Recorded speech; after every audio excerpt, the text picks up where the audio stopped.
The winter air bites cold across the Ardennes, December 22, 1944, and inside a cramped command post in Loop, SSO Berggruppen Sepp Dietrich stands over a worn map, his face cracked into a rare smile.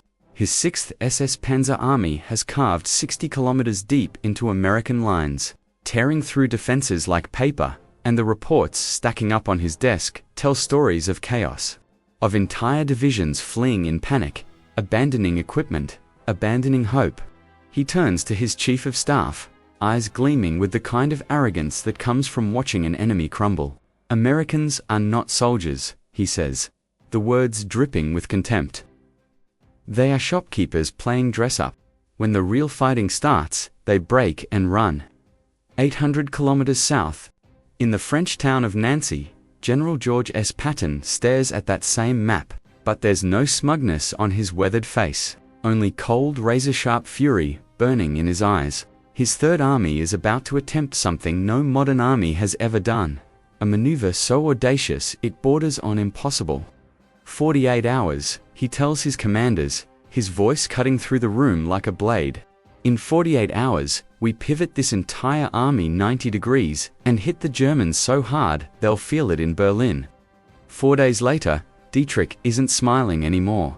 His so-called invincible SS divisions are trapped, bleeding, surrounded. And those American shopkeepers he mocked are rewriting the rules of warfare right in front of him. This is the story of how arrogance became nightmare, how Hitler's final gamble turned into Patton's finest hour, how mockery turned to fear in the frozen forests of the Ardennes. December 16, 1944, 5:30 in the morning, and the Ardennes forest is silent, wrapped in pre-dawn darkness and bitter cold, when suddenly the world explodes. 1,000 German guns open fire at once, the thunder rolling across 80 kilometers of front line like the wrath of an angry god. This is Operation Wacht am Rhein, Hitler's last desperate roll of the dice. His final attempt to change the trajectory of a war slipping through his fingers. 200,000 German soldiers, 600 tanks, 1,900 artillery pieces, all crashing down on just 4 under-strength American divisions holding what everyone thought was a quiet sector. It's the largest German offensive on the Western Front since 1940. Since the days when panzer columns raced to the Channel and crushed France in 6 weeks. Hitler chose the Ardennes deliberately, the same ground where 4 years earlier his armies achieved the impossible. Dense forests, narrow winding roads, steep hills. Terrain so difficult the Americans considered it safe, a place to rest battered units and blood-green replacements. The 106th Infantry Division arrived at the front only 2 weeks ago. Boys who've never heard a shot fired in anger.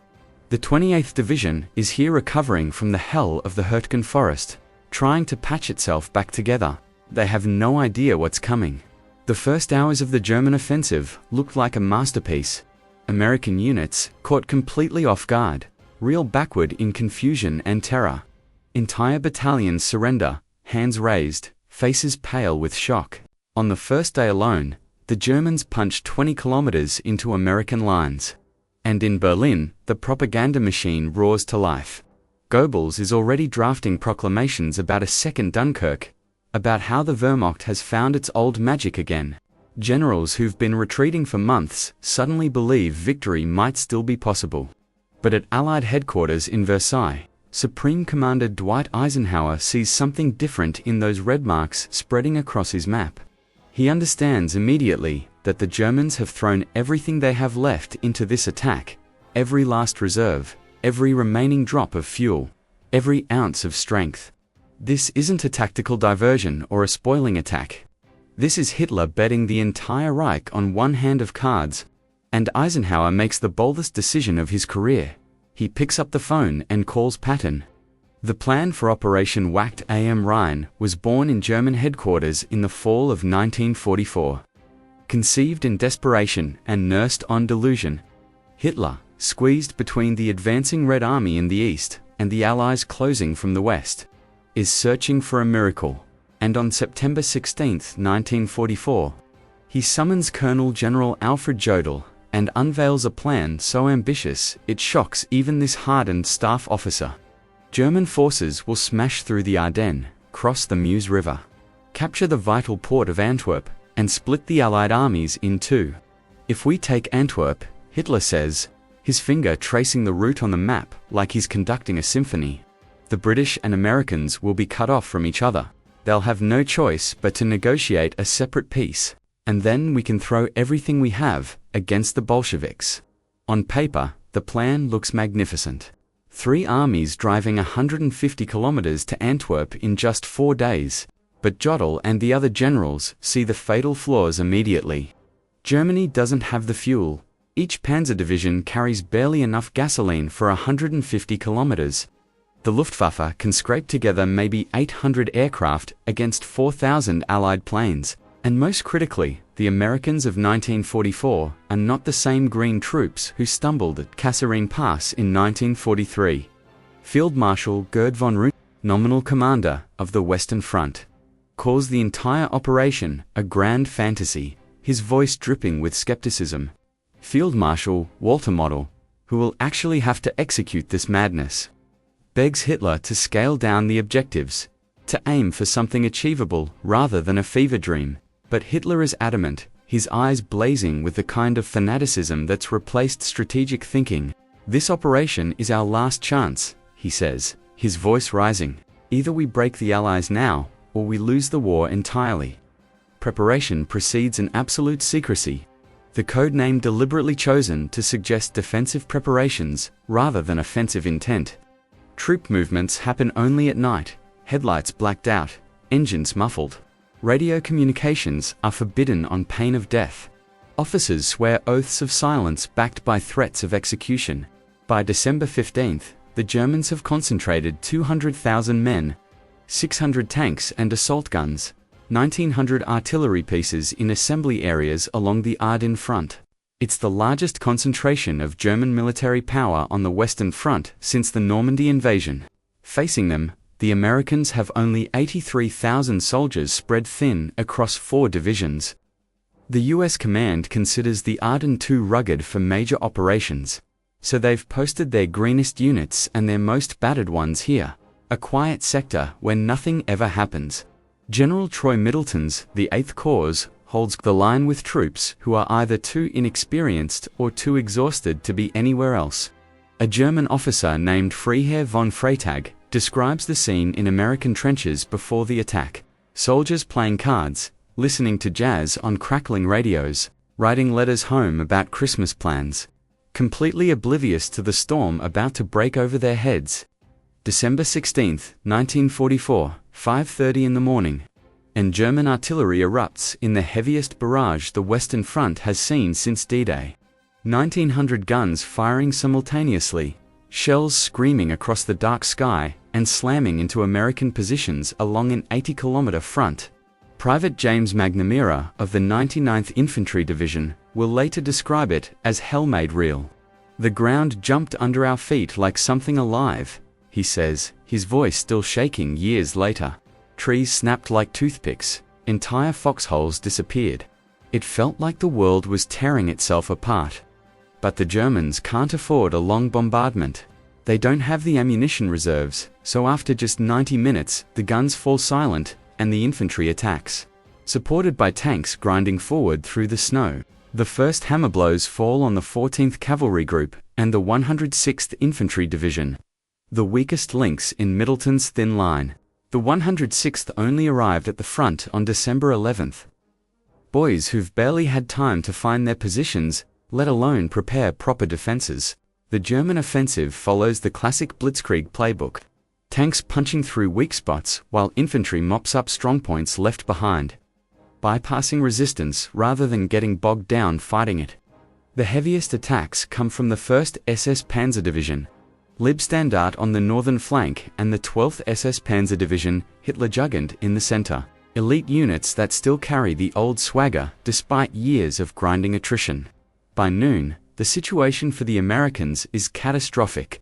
2 entire regimental combat teams of the 106th Division, the 422nd and 423rd Infantry Regiments, are surrounded near the village of Schnee-Eifel, cut off and isolated. the largest American encirclement since the Bataan Death March. Colonel George Deschino, commanding the 422nd, tries desperately to break out. But German tanks already control every road, every escape route sealed. At 4:30 in the afternoon, he receives an order from division headquarters that seals his fate. Hold your positions at all costs. Relief is on the way, but no relief is coming. General Alan Jones, commanding the 106th Division, has lost contact with half his command, his headquarters at St. Vith, dissolving into chaos. Phones ringing non-stop, couriers rushing in with contradictory reports. The situation map turning into a nightmare of red enemy symbols. Meanwhile, German panzer spearheads drive deeper into American defenses, exploiting the breakthrough. The battle group of SS Obersturmbannführer Joachim Peiper from the 1st SS Panzer Division races 25 kilometers forward and seizes the village of Bullingen, and here the first major atrocity occurs. An American column, medics and service troops, runs straight into Peiper's tanks near Momedy. 84 Americans surrender, hands raised, thinking they'll be taken prisoner according to the rules of war. But Peiper's SS men line them up in a field and gun them down in cold blood.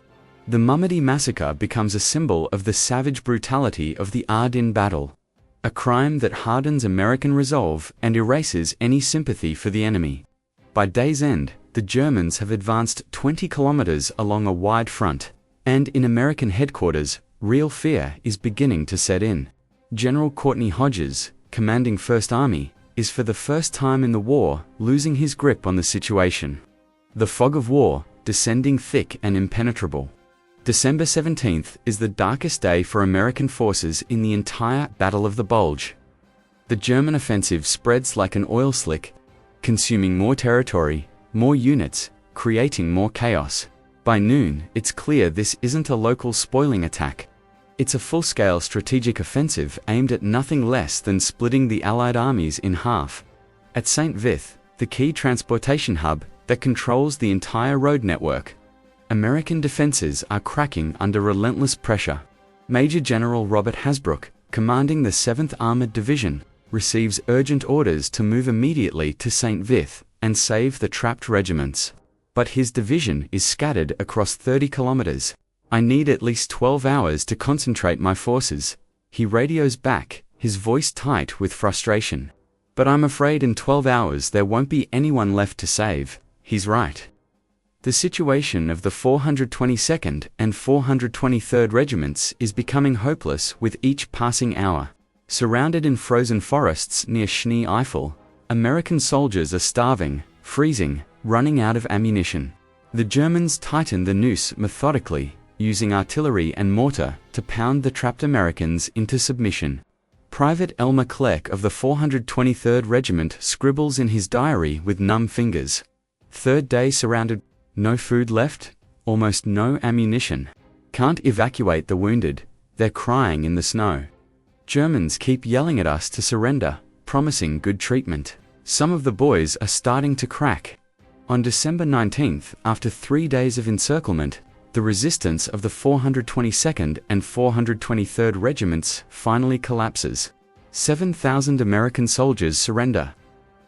The largest capitulation of US forces in the European theater, and German propagandists immediately trumpet the victory, using it to boost morale among troops who've known nothing but retreat for months.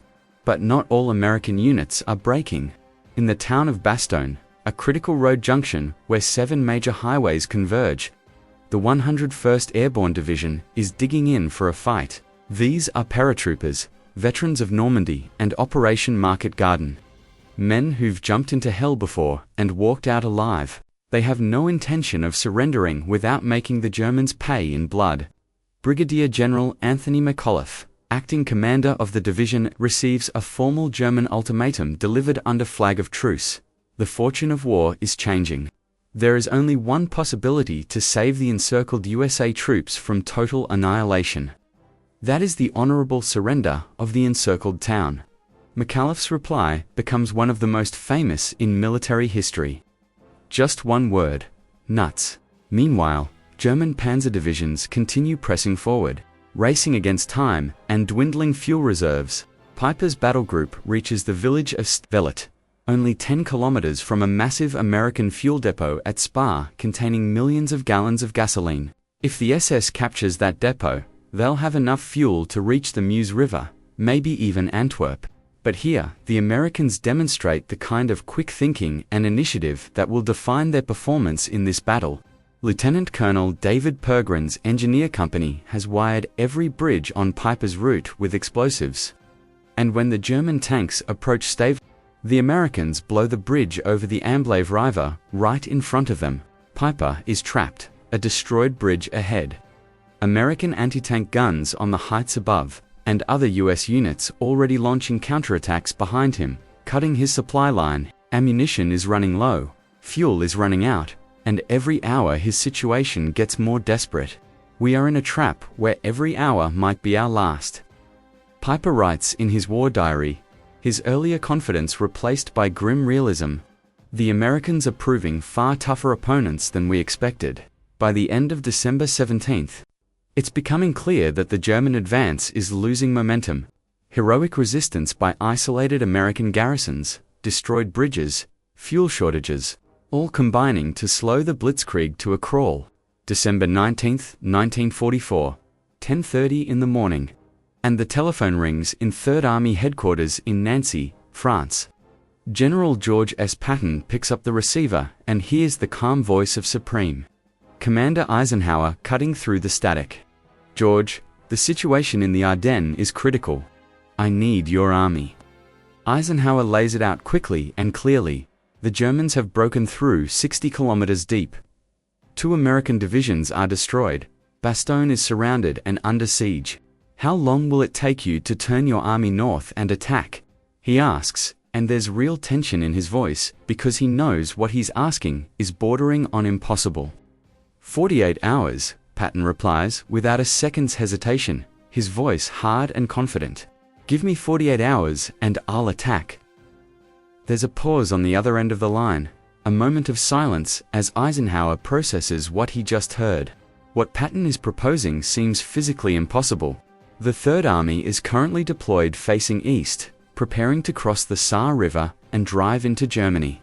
Now Patton is saying he can pivot the entire army 90 degrees and march 150 kilometers north through the middle of winter on ice-covered roads.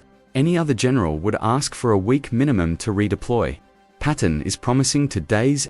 All right, Eisenhower finally says, making his decision. Do it. Patton hangs up and turns to his staff. And Chief of Staff, Major General Hobart Hopgay, is staring at the map like it just insulted his mother.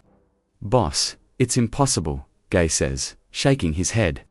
We've got 133,000 men, 800 tanks, 500 artillery pieces. How can we possibly move all of that in 2 days? Patton just smiles. That wolfish grin that his staff knows means he's about to do something audacious. Hap, you haven't yet seen what a real army can do. You're about to port for the next 2 hours. Third Army headquarters transforms into controlled chaos.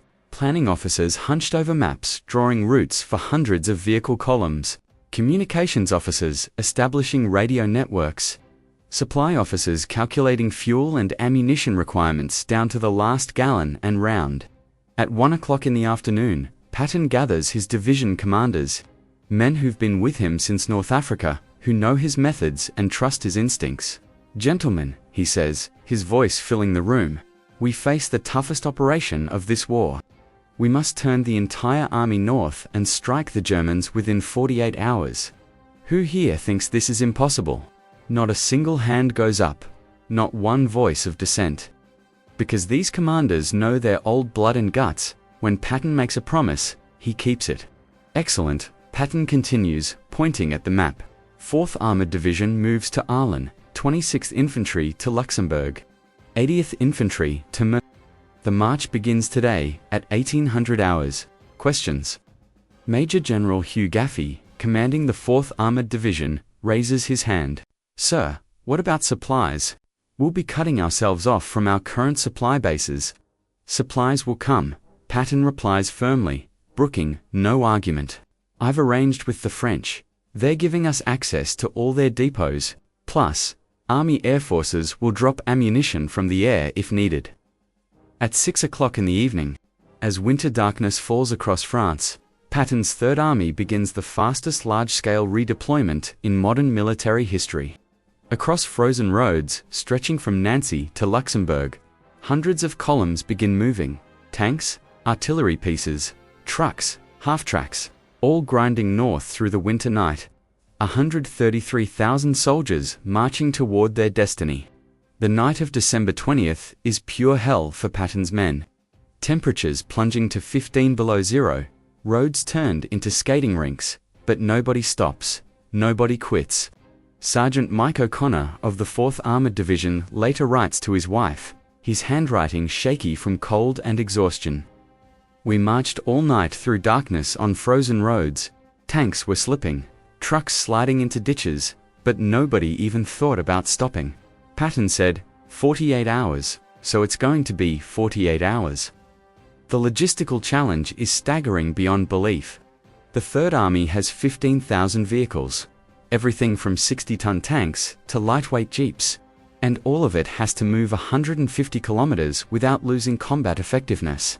Colonel Walter Muller, chief of the Army's movement section, devises a brilliantly detailed plan that treats the road network like a precision machine. Roads are divided into movement corridors, armored divisions take the main highways, infantry uses secondary roads. Artillery and support units stick to back roads. Each column has a precise schedule calculated to the minute. Tanks moving at 25 km per hour on highways, 15 on dirt roads. Trucked infantry at 30, artillery on tractors at 20. Stops only for refueling and emergency maintenance. French gendarmes direct traffic at every major intersection. American military police control the main routes. Engineer battalions clear snow and spread sand on icy stretches. But the greatest challenge is concealment. German air reconnaissance cannot discover that an entire American army is redeploying. So all movement happens at night, with columns hiding in forests during daylight hours, camouflaged under trees and covered with white sheets to blend with the snow. December 20th at 2 in the afternoon. And the first elements of the 4th Armored Division reach the area around Arlen, only 30 kilometers from besieged Bastogne. It's fantastically fast, 150 kilometers, covered in just 20 hours. Major General Gaffey immediately establishes his command post and radios Patton. "Sir, Vanguard is in position and ready for battle." "Outstanding, Hugh," Patton replies, and there's satisfaction in his voice. "Now show the Germans what American speed really means."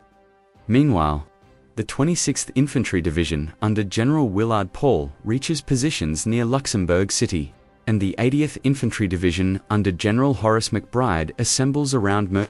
In 36 hours, Patton has moved 133,000 men and 15,000 vehicles 150 kilometers through winter conditions. It's the fastest strategic redeployment of a field army in all of World War II. And German intelligence has absolutely no idea it's happening. They still think the Third Army is down south preparing to attack the Saar. But Patton has no intention of stopping to catch his breath. December 21st at 6 in the morning, he gives the attack order, voice crackling over radio networks. "We attack today. No artillery preparation, no probing attacks. We go forward and tear their guts out." The Third Army is preparing for the boldest counterattack in its history. And somewhere to the north, Sepp Dietrich is about to get the shock of his life. December 22nd, 1944, 6 o'clock in the morning, and the winter silence of the Ardennes is shattered by the roar of tank engines, hundreds of them, all firing up simultaneously. Patton's 4th Armored Division launches its counterattack from the south against German positions, and the enemy is caught completely flat. Major General Hugh Gaffey deploys his division in classic American formation. Tank battalions leading the charge, motorized infantry on half-tracks following close behind. Self-propelled artillery on the flanks ready to provide immediate fire support. 160 Sherman tanks and 80 self-propelled guns pushing north toward Bastogne, and the Germans are reeling. SSO Berggruppen für Sepp Dietrich, who just yesterday was mocking American shopkeepers, is now frantically trying to shift reserves south to meet this new threat, screaming into his radio. Where did they get an entire army? 3 days ago, they were running in panic. Now they're attacking with 3 divisions at once. The first major clash happens near the village of where the German 5th Parachute Regiment has dug into stone houses and prepared to repel a frontal assault. But the Americans don't fight the way the Fallschirmjäger expect. Instead of a direct frontal attack that would play to German strengths, the Sherman tanks split into small battle groups and encircle the village from 3 directions simultaneously. Self-propelled M7 Priest howitzers firing direct fire into buildings, while infantry advances under cover of smokescreens. Within 2 hours, Martlange is liberated. German losses are 340 killed and wounded, 180 captured. American casualties are 23 dead and 67 wounded. The casualty ratio speaks for itself, but the real impact is psychological. German soldiers who yesterday felt like conquerors suddenly realize they're the ones being hunted, being attacked so quickly and decisively that resistance seems futile. SS Untersturmführer Heinrich Schultz of the 12th SS Panzer Division writes in his diary, his handwriting showing signs of stress, "The Americans attack like madmen possessed. Their tanks are everywhere, in front, on the flanks, behind us. It seems like they have endless reserves. We only have what's left after 5 days of constant assault." By noon, the 4th Armored Division has advanced 8 kilometers and reached the approaches to Bastogne, and here they run into serious resistance.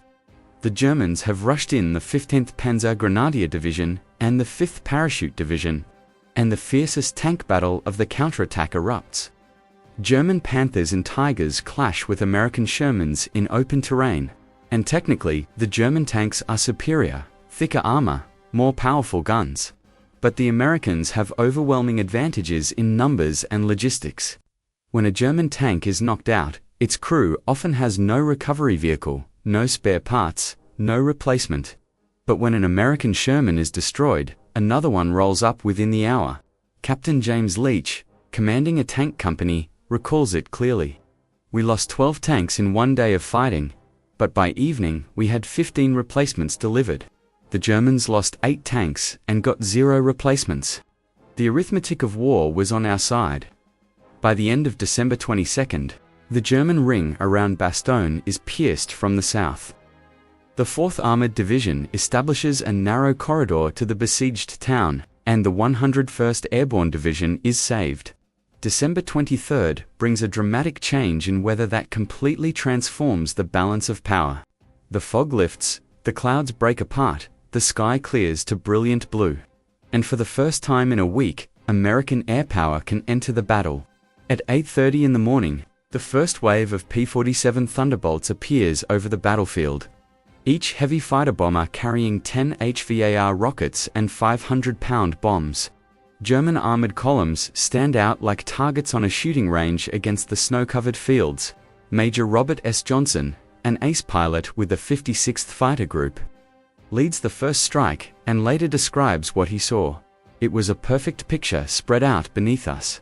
German tanks and trucks strung out along the roads for kilometers. It was like a shooting gallery." On the first day of clear weather air operations, the Germans lose 89 tanks and assault guns destroyed or damaged, plus over 200 wheeled vehicles. It's a blow from which the panzer divisions never fully recover. Their mobility crippled, their supply lines severed. But on the ground, the fighting only intensifies, growing more desperate with each passing hour. Encouraged by the success at Bastogne, Patton orders the offensive expanded immediately. The 26th Infantry Division attacks toward Wiltz. The 80th Infantry pushes toward Edelbrach, and the fiercest battle erupts for the small town of Deckitz. This tiny Luxembourg town becomes the key to the entire German position in the southern sector of the Bulge. Whoever controls Diekirch controls the main supply routes for 3 German divisions. The Germans pull in the 352nd Infantry Division and remnants of the 276th Defense commanded by Colonel Erich Schmidt, a veteran of the Eastern Front who knows how to make attackers pay in blood. "This town is the key to our entire southern flank," Schmidt tells his officers, his voice hard. If the Americans take it, the entire 7th Army risks encirclement. The attack on Diekirch is led by Colonel Harry Flanagan of the 80th Infantry Division. And his plan is simple, but brutally effective.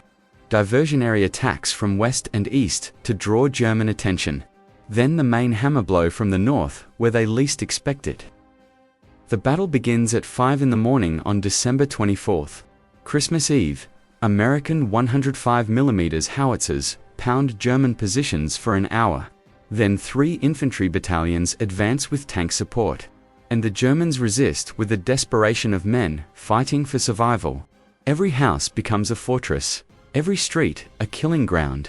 The Americans fight house to house, room to room, clearing each building with grenades and rifle fire. Sergeant Frank Peterson of the 317th Infantry Regiment describes it years later. Still haunted by the memories, it was like descending into hell. The Germans were in every cellar with machine guns and panzers. Any door you opened could be your last. But we kept pushing forward because we knew Patton was counting on us. By day's end, the Americans control half the town. But the Germans fall back to the center and entrench around a 14th century stone church, using the ancient building as a continuing to pour fire on American positions. Flanagan calls for heavy artillery, a battery of 155mm howitzers, and to direct hits reduce the medieval church to smoking rubble. German resistance collapses. Christmas Day, December 25th, Diekirch is fully liberated, and the southern flank of the German Bulge begins crumbling like a dam breaking. December 25th, 1944. Enters military history as the Christmas miracle of Patton's Third Army. On the day when all of Christian Europe celebrates the birth of Christ, American soldiers receive the best gift possible, the taste of victory. At 6 in the morning, Patton himself arrives at the forward command post of the 4th Armored Division near Bastogne, wanting to see the situation with his own eyes and plan the next phase of the counteroffensive. Gentlemen, he tells his assembled commanders, his breath misting in the cold air, the Germans have given us the best Christmas present imaginable. They crawled out of their fortifications and let themselves be destroyed in open terrain. Now, it's our turn to give them a gift they'll never forget. The situation truly favors the Americans now. In just 4 days of sustained counterattacks, the Third Army has advanced 20 kilometers, liberated Bastogne, captured key towns across Luxembourg. Most importantly, the German initiative is dead and gone forever. Oberg, Bruppenfür Sepp Dietrich, who a week earlier dreamed of a second Dunkirk and final German victory, now frantically searches for ways to save his divisions from complete annihilation. His 6th SS Panzer Army has lost half its tanks and a third of its infantry. The Americans no longer fight the way they used to. He reports to Hitler, his voice hollow. They've become faster, bolder, more ruthless. This Patton has outplayed us all, indeed. Patton's tactics are radically different from traditional American methods. Instead of slow methodical preparation and cautious advances, he chooses speed and aggression. His tanks strike where least expected. His infantry never stops to consolidate gains, always pushing forward. Speed is everything, Patton repeats constantly to his staff. While the Germans are thinking, we're acting. While they're regrouping, we're attacking. They're playing at war. We're winning it. December 26th, and the Third Army launches the next phase of the offensive. The goal now is not just relieving Bastogne, but encircling and destroying the entire southern portion of the German Bulge. 4th Armored Division strikes northeast to cut the Bastogne-Huffelise road. 26th Infantry advances on Wiltz. 80th Infantry clears remaining German pockets in Luxembourg. The fiercest fighting erupts around the village of Civray, which the Germans have transformed into a fortress bristling with guns. The 15th Panzergrenadier Division has converted every farmhouse into a bunker, every barn into a firing position, but the Americans find an unconventional solution. Colonel Creighton Abrams, commanding the 37th Tank Battalion, orders his Shermans to attack at night with headlights blazing. The Germans expect tanks to attack in daylight. Abrams explains to his skeptical officers, a night assault with lights will blind and confuse them. The gamble works brilliantly, spectacularly. German anti-tank gunners, suddenly blinded by tank headlights cutting through the darkness. Can't aim properly, their shots going wild. Infantry panics and abandons positions, fleeing into the night. Within 3 hours, Sibrit is captured with minimal American casualties. By the end of December, the German Bulge has become a trap, a killing sack. From 3 directions it's being compressed by American and British forces. Retreat routes cut by artillery and aircraft, and on December 27th, atmosphere in German headquarters borders on complete panic. What seemed like a triumphant breakthrough a week ago is now a looming catastrophe. Field Marshal Walter Model, commanding Army Group B, convenes an emergency meeting at his headquarters in Ziegenberg, and the reports from division commanders paint a picture of impending disaster. SS Obersturmbannführer Otto Skorzeny, commander of the 150th Panzer Brigade, reports, "My unit has lost 60% of its equipment. The Americans attack so fast, we can't maneuver to meet them." Major General Siegfried Roch of the 5th Parachute Division adds, "My division is scattered across 20 kilometers. Regiments have lost contact with each other. American artillery fires around the clock." Lieutenant General Fritz Bayerlein of Panzer Lehr Division concludes grimly, "I have 18 tanks left out of 80. Fuel for 1 more day. Ammunition for half a day of combat." Model listens with a face carved from stone. This master tactician who held back the Red Army for 2 years, now stands powerless before the American juggernaut. The problem isn't that the Americans got better, he tells his chief of staff quietly. The problem is that we got worse. Our soldiers are exhausted. Our equipment is worn out, and we have no reserves left, none. Indeed, the divisions participating in this offensive are mere shadows of the Wehrmacht's former glory. The 12th SS Panzer Division Hitlerjugend is manned by 16 and 17-year-old boys. The 276th Infantry Division, filled with 42 50-year-old reservists, even the elite 1st SS Panzer Division, suffering from critical shortages of experienced officers and NCOs. Meanwhile, Patton prepares the final hammer blow. December 28th, he summons his corps commanders and unveils Operation Thunderbolt. His plan to end this battle decisively. "Gentlemen," he says, spreading the map before them, "the Germans are stuck in the Ardennes like flies trapped in honey.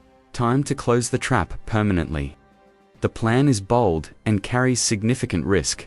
The Third Army will pivot northwest and link up with Hodges's First Army driving from the north, forming a pocket that will trap 3 entire German armies. But to achieve this, they must advance another 40 kilometers through difficult terrain against increasingly desperate German resistance. All in the dead of winter, with temperatures dropping to 20 below zero. "Sir," says Major General Mantonetti, commanding the 12th Corps, "what if the Germans manage to withdraw before we close the trap?" "They won't." Patton smiles grimly.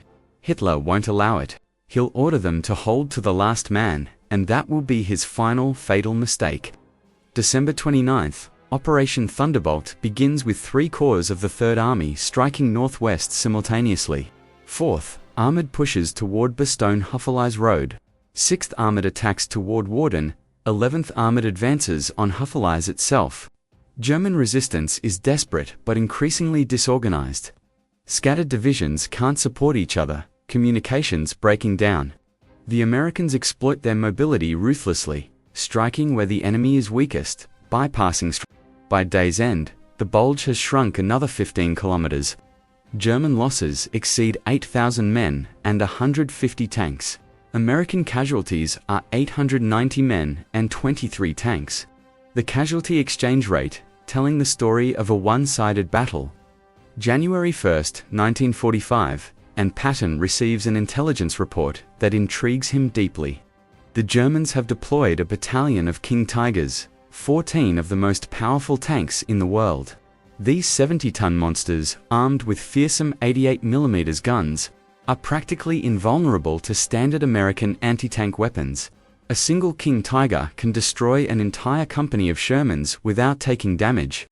"Interesting," Patton says to his intelligence chief, studying the report. "So the Germans want to test their toys against us. Let's see how well that works out for them." January 2nd. The King Tigers of the 501st SS Heavy Tank Battalion enter combat near the village of Nivelle, and opposing them is the 8th Tank Battalion of the 4th Armored Division. 17 Shermans under Lieutenant Colonel Jack Richardson. On paper, it looks like David versus Goliath, a mismatch of epic proportions.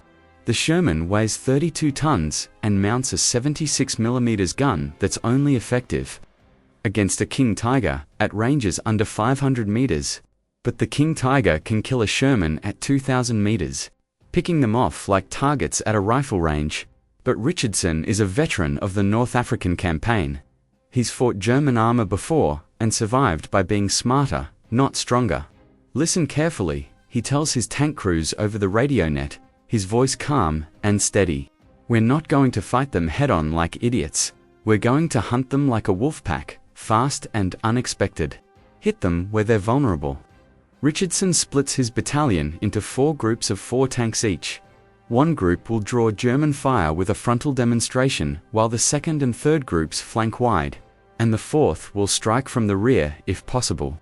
The battle begins at 2:30 in the afternoon. German Tigers positioned on a commanding hill methodically destroying American tanks with precision fire. In 5 minutes, they knock out 3 Shermans without taking a single hit. Their thick frontal armor impervious to American shells. But then Richardson's tactic pays off beautifully. While the Germans focus on the frontal group, the flanking Shermans strike at their much weaker side armor, the Tiger's Achilles heel. Side armor is far less resistant than the massive frontal plate. And suddenly German tankers realize they're in a fight for survival. The result stuns even the Americans. In 40 minutes of vicious combat, they destroy 8 King Tigers while losing 6 Shermans. The cost-benefit ratio is devastating for the Germans. One King Tiger costs 5 times more than a Sherman in resources and production time. But more importantly, it's a crushing psychological blow. The Germans' most powerful weapon has been proven not invincible after all. Defeated by American tactics and aggressive initiative, SS Obersturmbannführer Johann Puffer, commanding the 501st Battalion, radios back to headquarters, his voice tight with frustration. The Americans fight completely differently now. They're smarter, faster, more aggressive. Our Tigers were beaten, not by better machines, but by better tactics. January 3rd, Patton personally visits the battlefield to inspect the wrecked King Tigers. Walking among the smoking hulks of these massive vehicles, their thick armor penetrated, tracks blown off, he delivers a line that becomes legendary among his troops. It doesn't matter how big your tank is or how thick your armor. What matters is the man inside and what he's willing to do. January 8, 1945. Adolf Hitler finally makes the hardest decision of his entire military career. He authorizes a general retreat from the Ardennes. 22 days of blood-soaked fighting have proven beyond any doubt that Germany's last great gamble has failed catastrophically. The offensive that was supposed to change the war has instead accelerated Germany's collapse. But the German retreat is no less tragic than the offensive itself.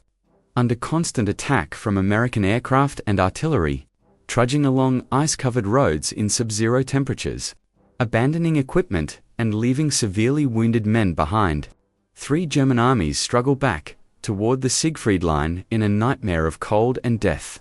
Patton has no intention whatsoever of letting the Germans withdraw peacefully, of letting them escape to fight another day. They came here as uninvited guests, he says to his staff. His voice hard as iron. Now they're going to pay the full price for their visit. January 9th and 10th. The Third Army strikes hard at retreating German columns with relentless fury. American aircraft operate around the clock, day and night missions, turning German retreat routes into corridors of death and destruction. Major Gerhard Engel of the 12th SS Panzer Division writes in his diary with shaking hands, "This isn't a retreat anymore. It's a complete rout. Wrecked vehicles line every road. Bodies everywhere you look. American planes hunt us like we're rabbits in an open field. Unit discipline is collapsing." January 16, 1945. And the spearheads of the US 3rd and 1st Armies finally meet near Huffeleize. The link-up everyone has been fighting The Bulge is eliminated, sealed shut like a wound closing. The Battle of the Ardennes is over, ending in complete and total Allied victory. The casualty figures tell a story of German catastrophe. The Wehrmacht lost 67,000 men, killed, wounded, or captured. 700 tanks and assault guns, destroyed or abandoned. 1,600 aircraft, shot down or wrecked on frozen airfields. These had been Germany's last strategic reserves, the final cards Hitler had to play, and now they're gone forever.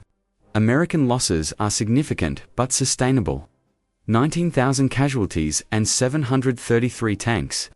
But unlike the Germans, the United States can replace such losses within weeks.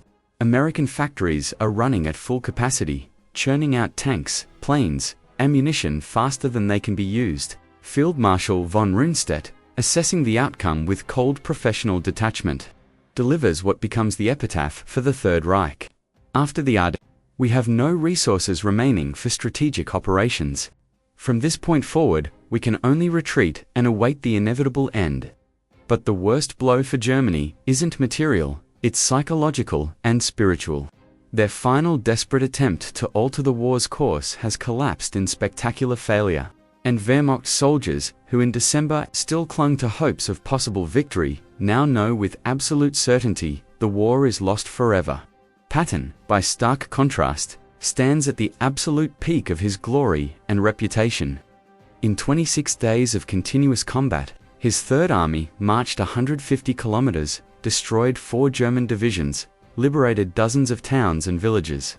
January 16th, Eisenhower personally flies to Third Army headquarters to congratulate Patton, shaking his hand firmly. George, the Supreme Commander, says with genuine admiration, "What you accomplished in the Ardennes will go down in military history as one of the greatest achievements of the United States Armed Forces." When the guns finally fell silent across the Ardennes, it was time to assess what had happened and understand why. Why did Germany's last grand gamble fail so catastrophically? Why were armies that once conquered nearly all of Europe now powerless against the Americans they had mocked? The chief error of German command was fatal underestimation of their enemy. Living on memories of victories from 1939 through 1942, failed completely to understand that the US Army of late 1944 was fundamentally transformed from the green novices of 1942 and 1943. Major General Kenneth Strong, Eisenhower's chief intelligence officer, conducted detailed analysis of German planning for Operation Wecht am Rhein, and his conclusions are devastating. The Germans planned this operation using the strategic logic of 1940. They expected Americans to panic and flee like the French had 4 years earlier. But the Americans of 1944 were entirely different soldiers, hardened by combat, confident in their abilities, masters of modern warfare. Indeed, in 2.5 years of nearly continuous combat, the US Army had evolved dramatically. Officers gained invaluable experience in North Africa, Sicily, Italy, and Normandy. Soldiers learned to fight as skillfully as any enemy. American technology and logistics reached unmatched levels of efficiency and effectiveness. The Germans also catastrophically underestimated the American character itself. Unlike Europeans accustomed to rigid military hierarchy and unquestioning obedience, Americans brought a culture of initiative and independence to warfare. When a commander fell, a sergeant immediately took command. When the sergeant died, a private stepped up and led. This cultural trait proved decisive in the chaos and confusion of the Ardennes. German soldiers, cut off from their chain of command, often lost the will to fight and surrendered. Americans in the same desperate situation only fought harder and more creatively.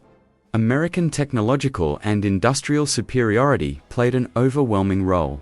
By late 1944, US war production had reached its absolute peak capacity. A destroyed tank could be replaced within hours, a shot-down aircraft within a day, a trained replacement pilot within a week. The Germans, fighting at the absolute limits of their dwindling resources, found every loss irreplaceable. Each Tiger tank destroyed was gone forever.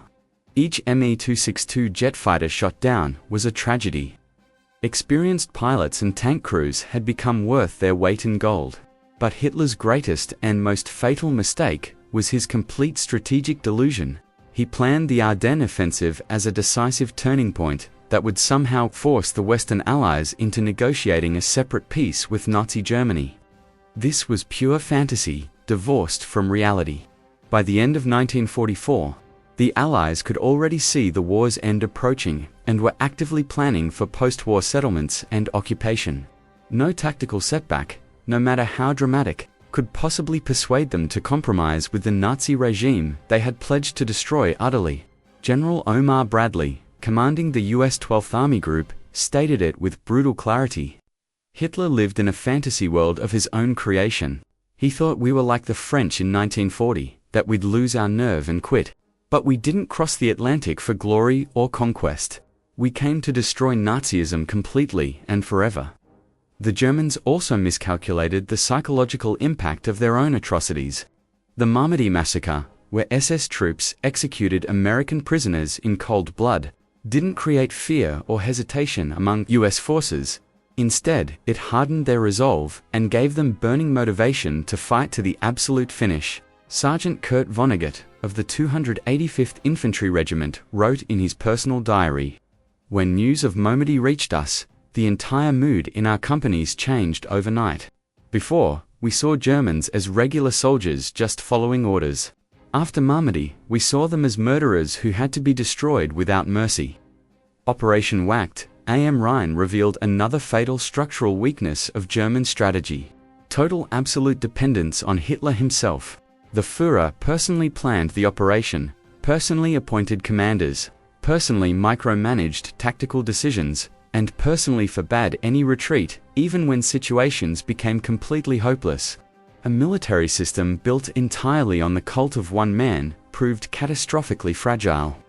When Hitler's decisions were wrong, and they increasingly were, no one could correct them because no one dared contradict the self-proclaimed greatest commander of all time. The American command system, in complete contrast, rested on professional collegiality and delegation of authority. Eisenhower actively consulted his subordinates and considered their opinions. Patton listened to his staff officers and incorporated their insights. Division commanders operated with significant freedom of initiative within their assigned missions. The inevitable result was that a flexible, adaptive American system decisively defeated a rigid, ossified German hierarchy. To fully comprehend the magnitude of the American achievement in the Ardennes, it's essential to analyze in detail what Patton accomplished with his Third Army. Military historians universally regard this operation as one of the supreme examples of operational art in 20th century warfare. First, Patton demonstrated absolutely unmatched speed of strategic reaction. From the moment Eisenhower's phone call came through to the launch of Third Army's attack, only 72 hours elapsed. In that impossibly short time frame, the Third Army pivoted its entire operational front 90 degrees and force-marched 150 kilometers through winter conditions.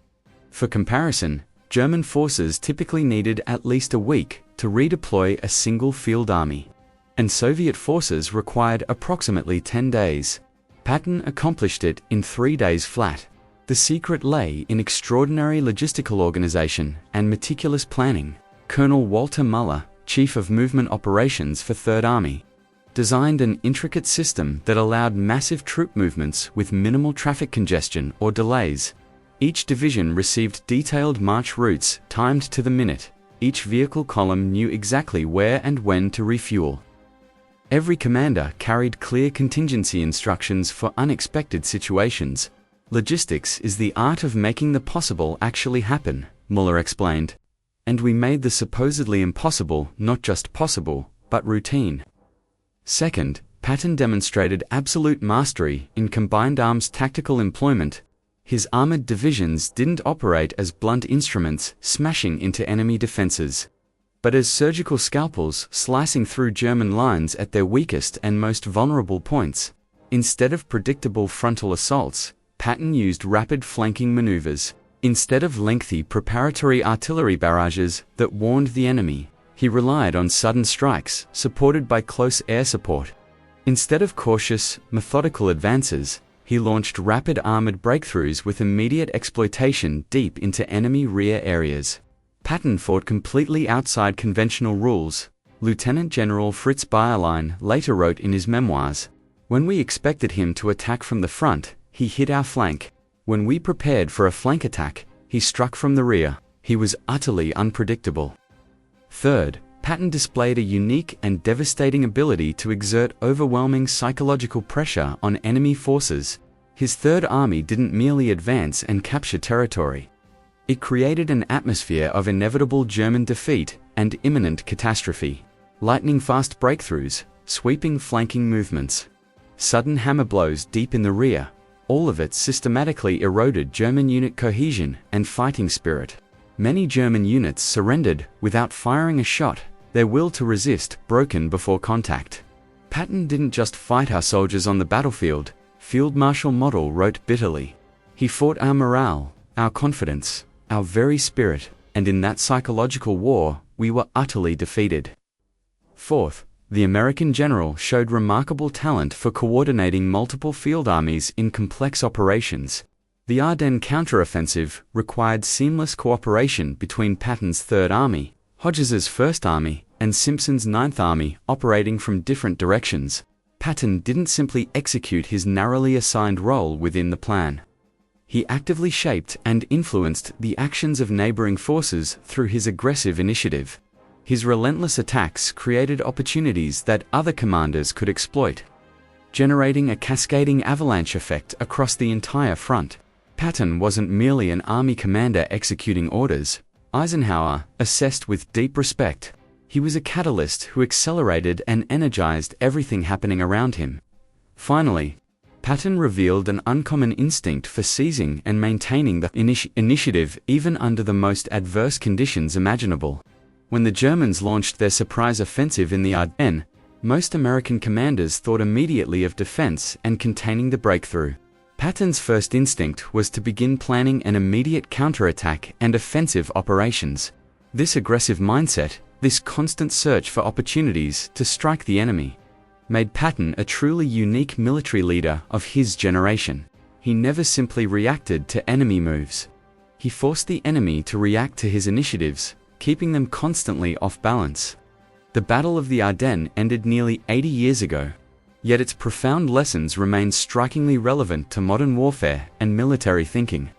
This operation stands simultaneously as a textbook example of how not to plan strategic offensives and as an enduring model for how to respond decisively to crisis situations. Lesson 1. Underestimating your enemy's capabilities and will to fight always leads to strategic disaster. German planners based Operation WWII am Rhein on dangerously outdated assessments of American military effectiveness, completely ignoring how dramatically the US Army had evolved and improved through 2 years of intensive combat. Modern conflicts repeatedly prove this lesson still holds true.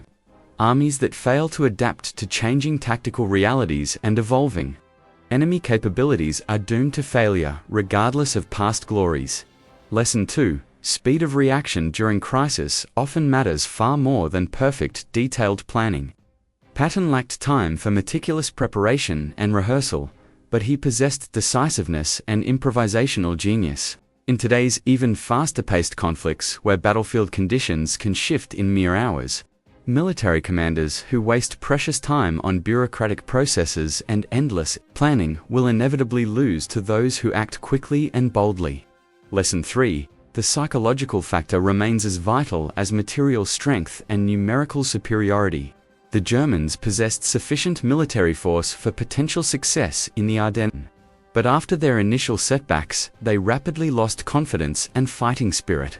The Americans, even during their darkest hours of the battle, maintained unwavering confidence in ultimate victory. That resilience and mental toughness allowed them to withstand the initial German blow and then seize the initiative permanently. Lesson 4. A flexible, decentralized command system vastly outperforms rigid hierarchy in dynamic, fluid situations.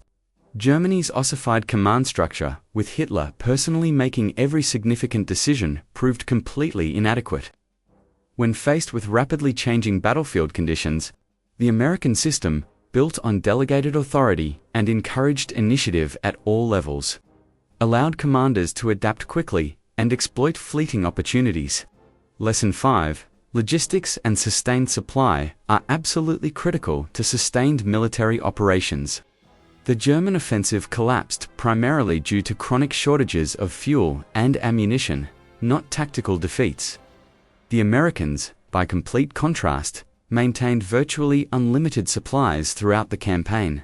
In modern conflicts where supply chains are even more complex and vulnerable, any army that cannot adequately sustain itself logistically will inevitably fail regardless of soldiers' courage or tactical skill. Lesson 6. Technological superiority and the ability to rapidly replace losses matter enormously. By late 1944, American battlefield advantage stemmed not only from weapon quality, but from massive industrial production capacity and highly efficient replacement systems.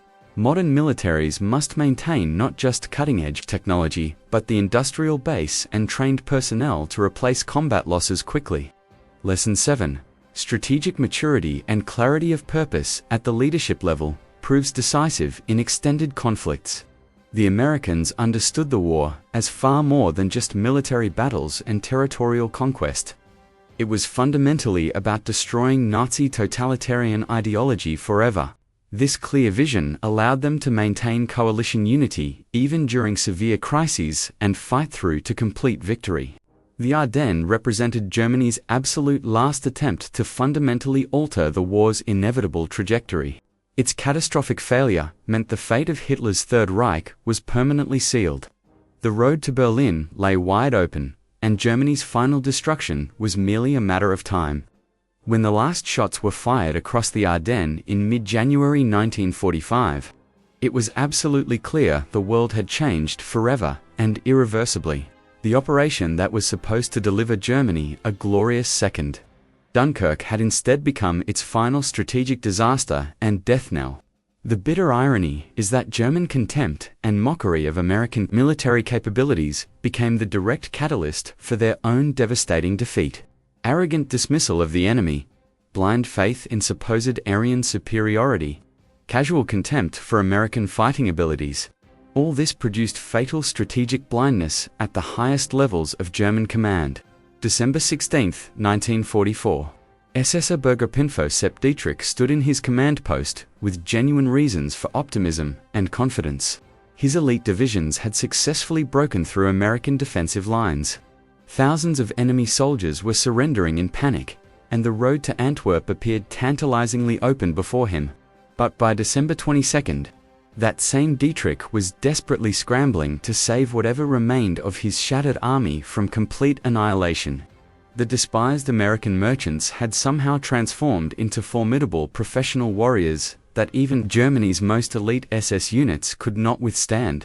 What happened during those pivotal 6 days? How did an army seemingly retreating in disorder suddenly seize the initiative and deliver a devastating counterblow that changed everything? The answer lies in a simple truth. The Germans were fighting against their own outdated perceptions and prejudices, not against reality. Their mental image of the American army was frozen to full years in the past, and during that critical time, the Americans had evolved from inexperienced novices into hardened professional soldiers and masters of modern mechanized warfare. More importantly, the Americans proved a fundamental principle of contemporary military conflict. Victory ultimately goes not to those with the proudest historical traditions and longest lineages, but to those who adapt fastest to rapidly changing conditions and ruthlessly exploit enemy weaknesses. The German army, weighed down by immense historical experience and rigid doctrinal thinking, proved dangerously conservative and unable to change. The American army, refreshingly free of hidebound dogma and stifling traditional thinking, rapidly developed innovative new approaches to combat and proved willing to experiment constantly. Patton became the living embodiment and symbol of this revolutionary new American philosophy of warfare. His Third Army fought not according to rigid academy doctrine and dusty historical precedent, but purely by the ruthless logic of tactical effectiveness and operational results. The singular goal was achieving concrete results and destroying the enemy, not mindless adherence to comfortable tradition. "I'm not fighting against German generals and their reputations," Patton said, with characteristic bluntness. "I'm fighting German soldiers on the ground, and my soldiers are simply better than theirs." This hard-nosed, pragmatic philosophy proved decisively victorious. In 3 weeks of brutal fighting across the Ardennes, the Americans not only successfully repelled the massive German offensive, they showcased a revolutionary new model of warfare that established the standard template for all future conflicts. Speed of decision and execution, operational flexibility and adaptability, overwhelming technological superiority, absolute mastery of complex logistics, devastating psychological impact on enemy forces, all these critical elements were unified for the first time in history into one coherent system during the Ardennes campaign. The Germans, by tragic contrast, revealed the mortal danger of desperately clinging to faded past glories and outdated methods. Blitzkrieg tactics, so devastatingly effective during 1939 through 1941, failed completely against an enemy that had thoroughly studied German methods and developed effective countermeasures. Operation Wacht am Rhein became the melancholy swan song of the old European aristocratic school of warfare. Its final performance before permanent extinction. After the Ardennes, it became crystal clear to everyone that the future of warfare belonged exclusively to those nations and armies that embraced rapid change and dared to experiment boldly rather than worship tradition blindly. The American victory in the Ardennes carried immense symbolic weight, far beyond its immediate military significance. It proved conclusively to the entire world that the United States had evolved into not merely an industrial and economic giant, but also a first-rate military power capable of defeating the finest European armies. The traditional European balance of power was shattered forever and irreversibly. The centuries-old era when European armies alone decided the continent's political fate had ended permanently. The American era of global military dominance had begun decisively, and it continues unbroken to this very day. The Battle of the Ardennes ended nearly 8 full decades ago. Yet its echoes still reverberate powerfully through modern military thinking. It represented far more than merely one more military victory in a long war. It symbolized a profound epochal shift in human civilization. The definitive transition from the old aristocratic, European-dominated world to the new, democratic, American-led international order. On that cold, dark morning of December 16, 1944, when German artillery suddenly thundered through the ancient Ardennes forests, very few observers could possibly have foreseen that this desperate operation would represent Europe's absolute last attempt to preserve its centuries of military dominance and political supremacy. Germany, proud heir to centuries of unbroken Prussian military tradition and tactical excellence, was wagering absolutely everything it had, remaining in one final desperate throw of the dice. Facing this last German offensive stood the relatively young American army, a military force representing a nation that merely 40 years earlier had been fighting native tribes on its western frontier, but now boldly claimed global leadership and dominance.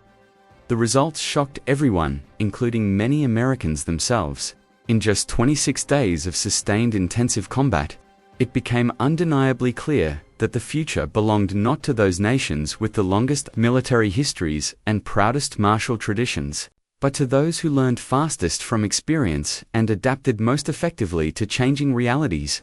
Patton and his citizen soldiers revealed and demonstrated a completely new understanding of what modern warfare truly meant. For Americans, war was not romantic art or glorious adventure, but cold technology and industrial process, not elaborate ritual and formal ceremony, but practical means to achieve concrete measurable goals and objectives.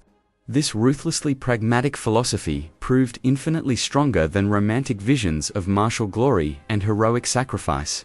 The Americans fought not to prove supposed national superiority or demonstrate warrior virtue, but simply to finish this war as quickly as possible and return home to their families and normal lives. Paradoxically, that unpoetic and seemingly unheroic motivation made them absolutely unstoppable on the battlefield. while Germans dreamed expansively of grand historic victories and glorious triumphs. Americans simply and methodically dismantled the German war machine piece by piece, bolt by bolt, until nothing remained. German jokes and contemptuous mockery about soft American merchants turned out grimly prophetic in a completely unexpected way. The Americans did indeed approach warfare exactly like businessmen and merchants, with cold calculation, meticulous planning, obsessive attention to operational details, and relentless drive for maximum cost-effectiveness and efficiency. The final result speaks eloquently for itself. The despised merchants utterly crushed the proud warriors. Modern industrial technology decisively defeated ancient aristocratic tradition. The pragmatic future comprehensively outplayed the romantic past. The Battle of the Ardennes became an undeniable moment of profound truth for Western civilization itself. It demonstrated unmistakably that global leadership was passing permanently from the old European world to the new American one, from aristocratic Europe to democratic America, from hereditary aristocracy to popular democracy and individual merit. This monumental transition was historically inevitable and unstoppable. But in the frozen forests of the Ardennes, it found its dramatic, violent completion and symbolic culmination. When the last battered German tanks finally rolled back eastward, toward the Siegfried Line in defeat. An entire historical era rolled backward with them into permanent extinction. A bold new era had begun irreversibly, the American era. The transformative age when global politics and international affairs would be decisively shaped by a dynamic nation whose soldiers only yesterday had seemed to sophisticated Europeans like hopelessly untested amateurs and unsophisticated rustics. The profound irony is that the Germans themselves dramatically hastened and accelerated this historic process through their own Their Operation Wacht am Rhein was explicitly intended to restore and cement German military and political leadership across Europe permanently. Instead, it handed that coveted leadership directly to America forever and made American global dominance inevitable and Looking back thoughtfully across 8 decades at those dramatic days of winter, 1944 and 1945, one sees with perfect clarity that the Ardennes determined not merely the immediate outcome of World War II's final months, but fundamentally shaped the entire character and nature of the century that followed and continues shaping our world today. Patton and his soldiers accomplished far more than simply defeating one more German army in one more battle. They unveiled and demonstrated a radically new way of strategic thinking, a revolutionary new culture of professional warfare, an unprecedented new method of solving complex global political problems through decisive military force. That transformative legacy endures powerfully today across every modern battlefield. Contemporary military conflicts around the world still clearly echo and reflect the fundamental principles first successfully applied by Americans in the Ardennes nearly 80 years ago.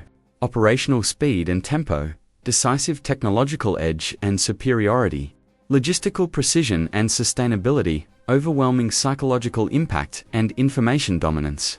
The Battle of the Ardennes changed the essential face and character of warfare forever, and established patterns that persist today. Whether this profound lesson proved ultimately good or bad for humanity remains an open question that history has not yet definitively answered. But one truth stands absolutely beyond any possible doubt or argument. In December 1944, in the cold dark forests of the Ardennes, a completely new world order was violently born through fire and blood and sacrifice.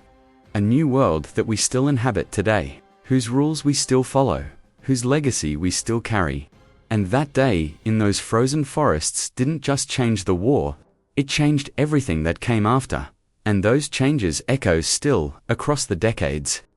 Whispers of vengeance and gunfire carried on the winter wind, reminding us that history's greatest turning points often come not with grand proclamations, but with the sound of tank treads on frozen ground and the quiet determination of soldiers who refuse to break